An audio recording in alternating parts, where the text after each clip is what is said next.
Do you regret any of the targets you chose? Like, I mean, who needs to attack Mother Teresa? It was very important to attack Mother Teresa. Why? Well, for the same reason that people admire her, which is you have to care about the millions of people who are stricken by millennial poverty. I mean, poverty of the sort that's almost impossible to escape from. That was her pretended concern. Now, as it happens, it wasn't her fault. I'll put it, no, by no means. Well, you say that, but it wasn't her fault that people were in poverty. Not in the first place. But as it happens, I could go on a length about this, but summarize it in one statement, which I think is pretty hard to refute. The best known cure for poverty we've come up with is something called the empowerment of women. If you give women control over their cycle of reproduction, you don't keep them chained to an animal cycle of annual pregnancy and so forth, and you give them, if you can add to that by throwing in a handful of seeds or some credit, you'll have done very well.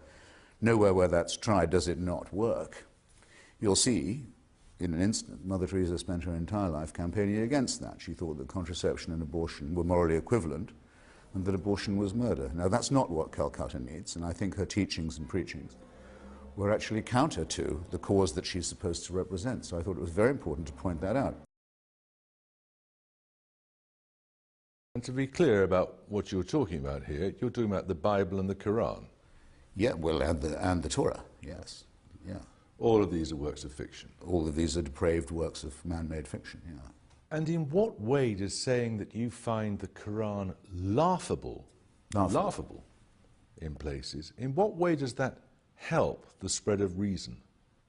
Oh, well, I think mockery of religion is one of the most essential things, because to demystify supposedly holy texts that are dictated by God and show that they are man-made, what you have to show their internal inconsistencies and absurdities. And one of the beginnings of human emancipation is the ability to laugh at authority. It's an indispensable thing.